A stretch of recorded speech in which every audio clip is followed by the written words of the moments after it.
Hey, what's up, everybody? Video 44 coming at you in another video. All right, so we got a matchup to talk about between the Los Angeles Lakers and the Toronto Raptors in the sixth. It's going to be in Canada tonight.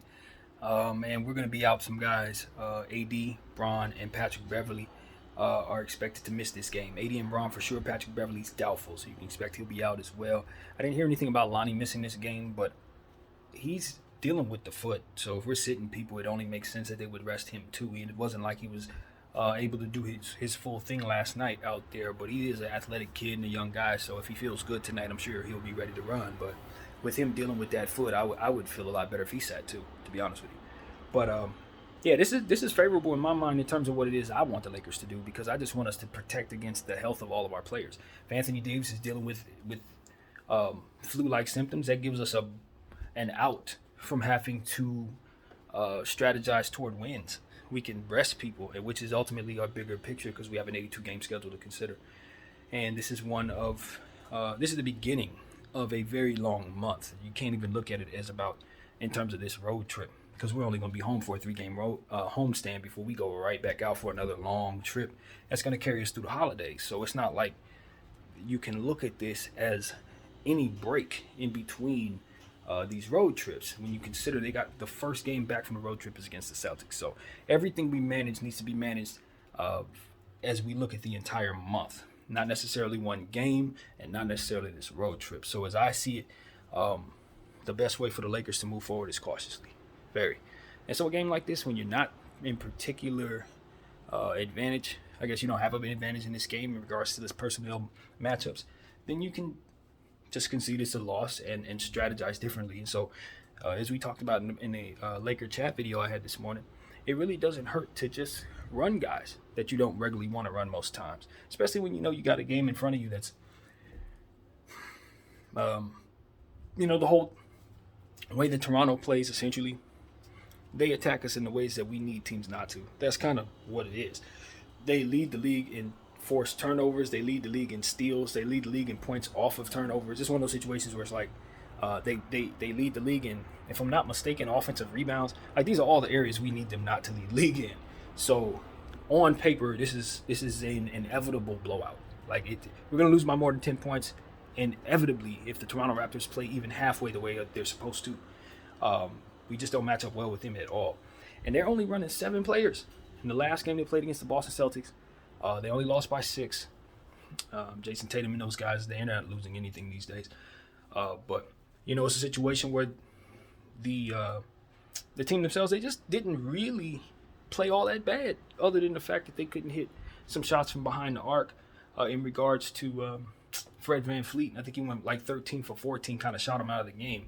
But they had good defensive stats in that game, just about up and down the ball, And they, as I said, everybody on their team is pretty much a forward. 6'7" or better, basically, except for Fred VanVleet, who's a shorter guy, but also efficient defensive player. So it's like you're just going up against everything you need not to in a game like this. So it's perfect, because what it allows us to do is to send some guys out there to get more playing time, send them out there to get some ultimate test type stuff going on. We're going up against these long, lengthy guys. You're outmatched.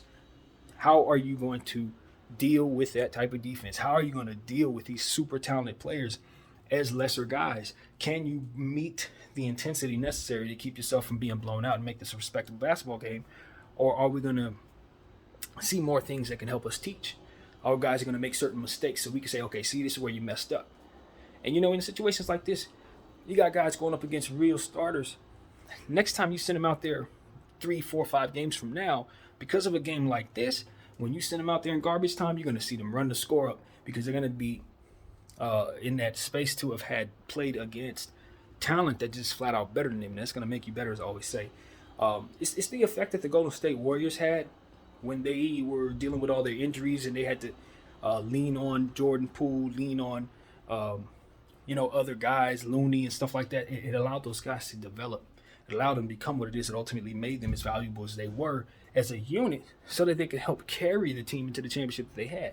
It wasn't the core that did all the heavy lifting. It was those other guys. So you want to consider that dynamic in regards to ourselves, because we too need our rest of the team to hold their weight in order for us to be as good as we want to be, and they're never going to be able to get good enough if we don't give them these opportunities here, like we'll have tonight against a very solid Raptor team that's got a 500 record because they've been dealing with a lot of injuries. Guys have been just in and out of their lineup, and so as of right now, two of their most important pieces, they're back.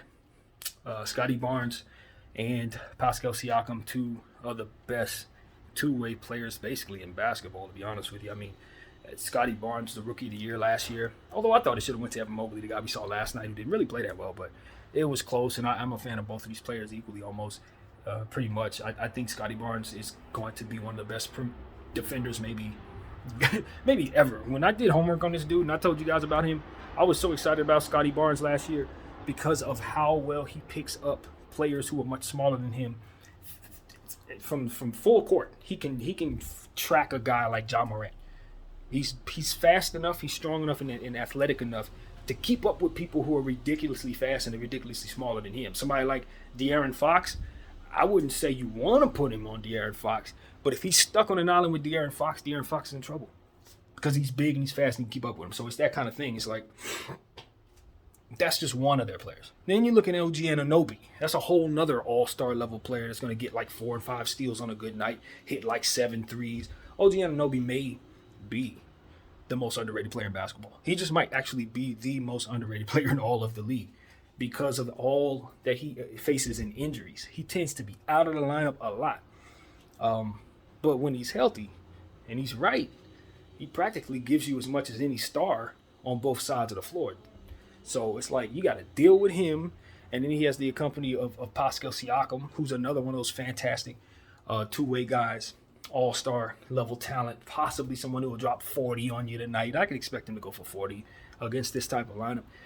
And so it's the type of thing, it's like you really understand. It keeps going. And we ain't done yet. Gary Trent Jr. is another player you must deal with down there. He's one of the best steals players in the league and one of the best three-point shooters in the league. So it's like he's like their fourth option. This is why I looked at their team and said, I think they're better than the 76ers last year.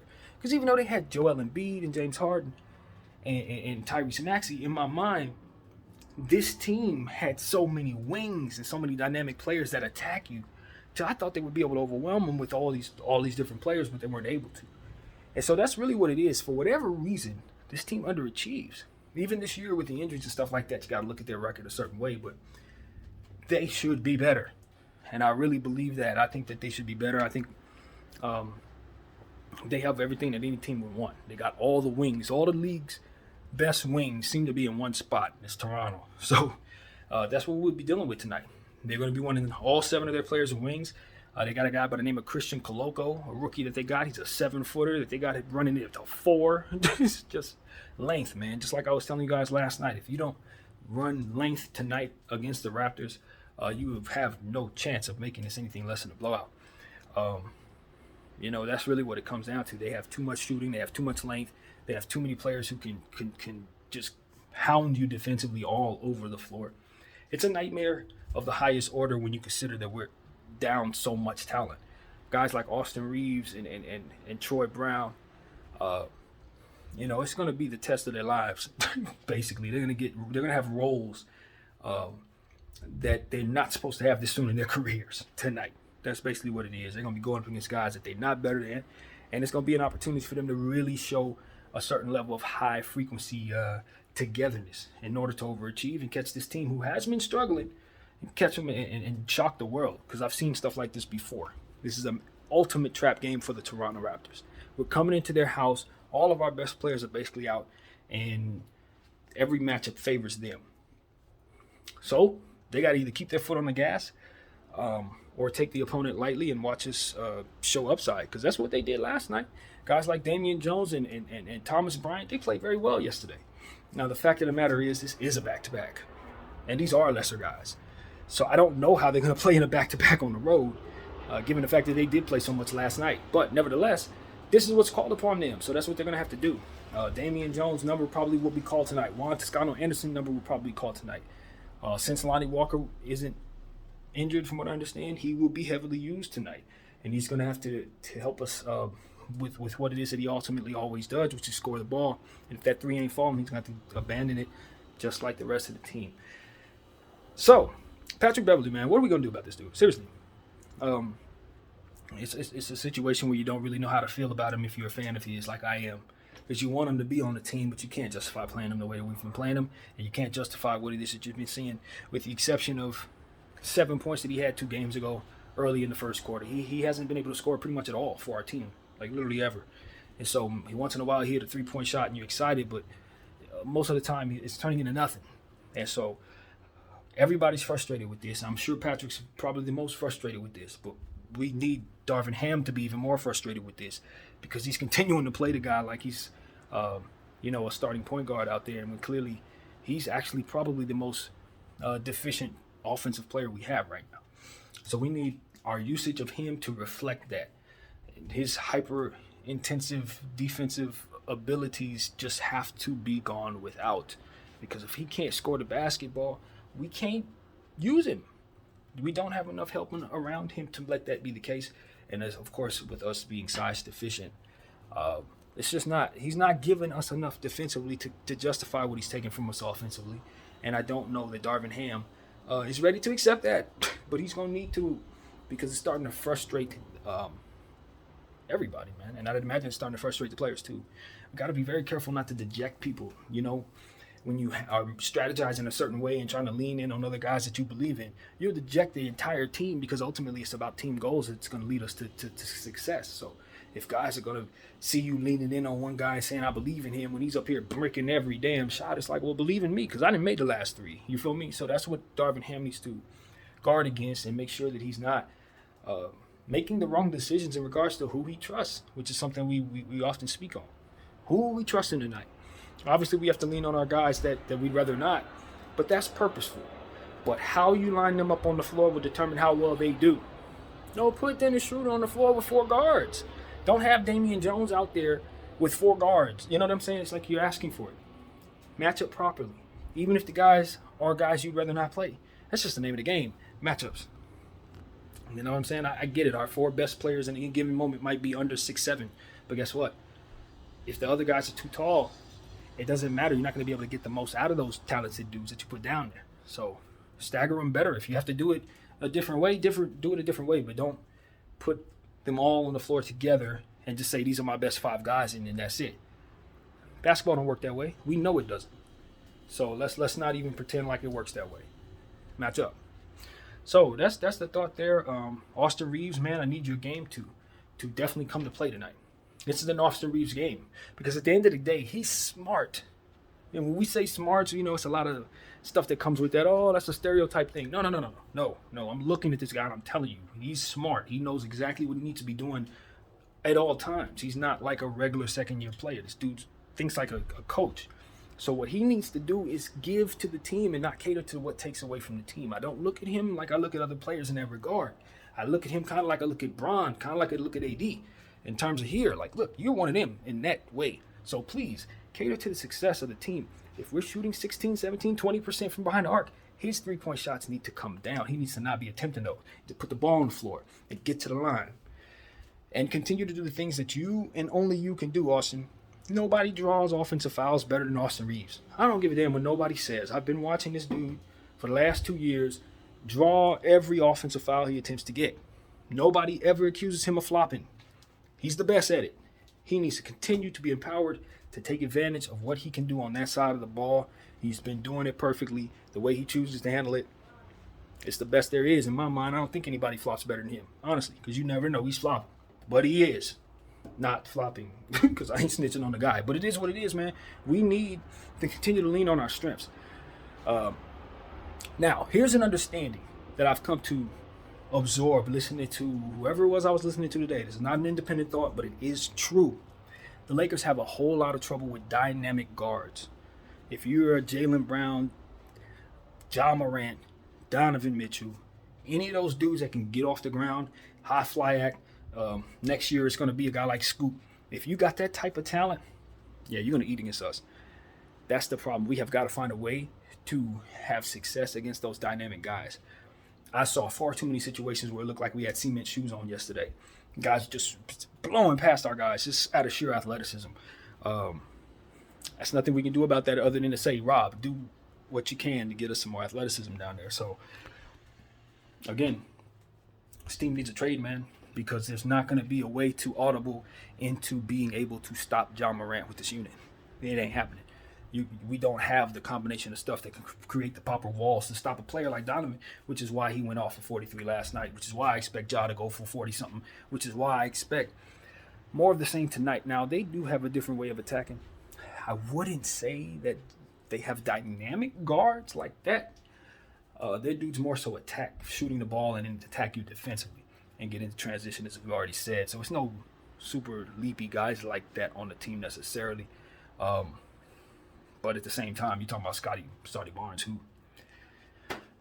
Scotty Barnes, you got to understand, like, Scotty Barnes in my mind, he's something like Ben Simmons, but better because he can shoot.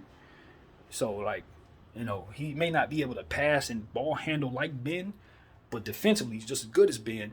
And then he facilitates very well. He can get you 10 assists. He's a triple-double threat. And then rebounding the ball, he's just as good. So it's like, he does all. That's why they were talking about trying to move and get him. That's why Brooklyn wants him so bad. Toronto would never. It's because he is that type of player to where you really can get a whole lot out of him on both sides of the floor. He really does make other players better, so you don't need a traditional point guard facilitating if he's down there. He pretty much does everything for you.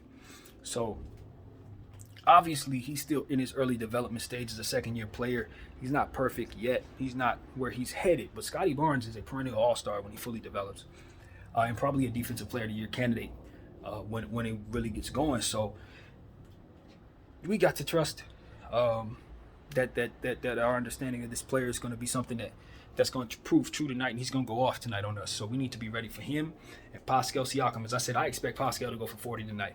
I just don't see anything in the way of him doing that. And usually when there's nothing in the way of a guy doing something like that, he's going to do that. Pascal Siakam is a hyper-efficient scoring guy, especially when the defense is inadequate. You let him get into his motions. He starts getting his mechanics, spin moves, and all the good stuff that he can do. He starts seeing the ball fall, start laying it all up and all that stuff. He gets to the line 15 times. He can put you away just like Donovan did. So I expect something like that to happen if we don't find a way to get him in foul trouble. Now, foul trouble. I didn't mention this. I should have. We had 5 fouls accredited to Evan Mobley last night for a good portion of the fourth quarter and never drew that 6th one. I have a bad taste in my mouth about the Lakers who allowed that to happen back like 15, 20 years ago. Against the Houston Rockets, Shane Battier had 5 fouls with a good 7-8 minutes of the fourth quarter left to go. It was like a closeout game of the playoff series. We left him out there to pick up no more fouls after that. It ended up hitting the game-winning shot against us at the buzzer. I'll never forget that. And ever since then, I've had a healthy desire to see players get removed from the floor when they have 5 fouls. I just didn't pay attention to that. I didn't realize it, to be honest with you. But it's definitely a big deal, especially for what it was that he is, which is a long, lengthy player that created a lot of problems for us. Getting him to draw that 5th foul, instead of trying to draw players off the floor at the 4-minute mark, the only thing we should have really been trying to do is put Russell Westbrook in a position to draw fouls against Evan to get him off the floor. That would have created so much more opportunities for us with those last 4 minutes. We conceded too soon is what I'm saying to you.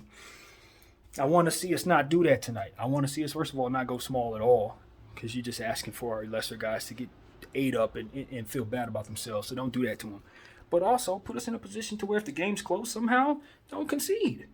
Especially with these lesser guys on the floor. The whole game is a concession. You know what I mean? Let's just be honest. We're conceding the entire game. So there's no garbage time in this game. Everybody on the floor should have intentions of winning. Everybody on the floor should be having the intentions of getting back in the game. And if we're down by 40, then we're trying to cut it to 20. Because the score don't matter. It's about working against our tendencies and forcing ourselves to face people who are flat out better than us. And seeing the fruit and doing that and taking it to them with a whole lot of pride and confidence. You know what I mean? We don't care to score. We're happy they're better than us because it's going to make us better. So that's how you do it. We turn up. We know we're going to lose by 1,000. We're turning the difficulty up to Hall of Fame, and we want to see the best version to weigh our lesser guys against the best possible talent against us, because we're never going to see this opportunity again, hopefully. So that's how we see it. It's a blessing. A blessing that helps us better our bench. So that's what we're going to do. And I'm looking forward to seeing it, man. I'm going to be looking at those guys closely. It doesn't matter if they don't get stops because they're not talented enough to get stops in a lot of cases. It doesn't matter if they don't hit shots because they're talented enough to hit shots in some cases against this type of defense. But what they are is a prideful bunch who can play together. What they are is a team that knows how to team rebound, who knows how to give effort, who knows who they are and who they're not. So they shouldn't do certain things that are outside of their wheelhouse. We're a disciplined basketball club because of it, and I expect that discipline to continue today. So yeah, try to get in the paint a little more than we did yesterday. They have just as much length. Like I said, they're going to force turnovers, so expect to have more than 15 turnovers tonight. It's happening. They're going to force them. But make sure that the unforced ones don't take place. That's the key to everything. And force them into turnovers. Play defense. Do everything you can to ensure that they are in foul trouble. That's the key to it. I don't know what we can do defensively, but we can definitely push people around and make sure they feel us. So that's what I expect to see the Los Angeles Lakers to do. Heavy Russell Westbrook, but I need him to take good shots tonight. If he turns into I need to do it all by myself, scoring the ball, Westbrook, it's going to brick a million shots. He needs to continue to look to get guys involved, just as if AD's on the floor. Feed Thomas Bryant. Feed the guys that are available to you. Feed Troy Brown. We know he and Troy Brown have played well off one another, so I'd like to see Troy Brown play a lot tonight with Russell Westbrook. See if we can get something out of that. Be TB eccentric. I am not against letting TB get like 12 shots tonight. He's obviously one of our best players. He's obviously a center. He was effective against who? Allen last night? I think he'll have some success against Boucher if he can score against Allen and Mobley. And so let's just take into account and step back and look at what Thomas Bryant did, against whom he did it to. Because Anthony Davis wasn't available to go. He went out there and got 19 and 8 against Evan Mobley and Jared Allen. That ain't nothing minor. So that's something that I want to send him some good energy in regards to, and encouragement to continue to play the way that he played, because that ultimately is what we need from him, especially when guys are missing. So, yeah, man, that's what it is. I want our coach to empower those bigs, even though we are kind of down on them basically on their talent level. We're not down on them based on that way they showed up last night without AD. They played well, man. And when guys play well, we want to see them continue to get those minutes. So, yeah, that's where my head is, man. We only got about 7 or 8 players who can play tonight. They only have 7 or 8 players they're going to play tonight. Problem is, they have a lot of talent with those 7 or 8 players. And them being on the floor, leaning on those 7 or 8 guys, sort of like Boston leaned on their 7 or 8 guys last year and throughout the season. It's absolutely the same dynamic. So they all play positionless. They all play together. They all play defense. They all play offense. The hope tonight is that Fred VanVleet can continue to struggle. Since he was 3 for 14, I'd love to see him brick. But that's not likely given the fact that he's at home. And we just saw that dynamic with Donovan Mitchell having scored poorly from behind the arc against the New York Knicks and then coming in the very next game and beating us with 43 points attached to him. So, you know what I'm saying? This is what we're looking at, Los Angeles. We can't count on teams to struggle. They have been struggling, though. Toronto has lost games. So if for some reason they are struggling tonight, and we're doing what we're supposed to be doing, maybe we can keep this close and feel good about how it ends. So that's what I want to see, man. I want to see this game. It's going to be garbage time all game long. Let's just be honest. Garbage time from the beginning. Game's probably already over now. But what we're not going to do is come out of here feeling like we need to hang our head down because we didn't come with a plan. That's all I'm saying. Come in with a plan and an understanding that you're going to give your best effort and that you're going to make this team feel you. That's what it's about. We don't have Drake over there dancing and all that. None of that. We want this team to be tight. The game to be tight, rather. And we want them to be on their toes. And if we can force that out of the Toronto Raptors, we will feel a lot better about who we are going forward. And trust me, if we play well together, all that's going to do is propel AD and Brown when they do get back to continue to believe in the guys around them. So that's what it's about, is keeping our morale high. And let's get through these 48 minutes. If we can force overtime, let's do that. Give ourselves something incredible to be happy about in this game. And if we give our best effort and pay attention to their DNA, which is forcing steals and crashing the glass, if we can do what we can do in those regards and try to keep them out of their comfort zone, I think we'll walk out of here with a whole lot of good things to say, whether we win or not. So, it's the Kobe Minute, you guys. And we're playing the Toronto Raptors, so we want to acknowledge the 81 that he dropped on their heads some 12 years ago, whatever it was. And we definitely appreciate anytime we play against the Raptors, especially when we win. So that's what we got to say, man. Shout out to the Six. Got a lot of love for y'all out there in Canada. And we hope to beat y'all tonight. That's what it is. BDL 44. I thank y'all for watching. I'm out.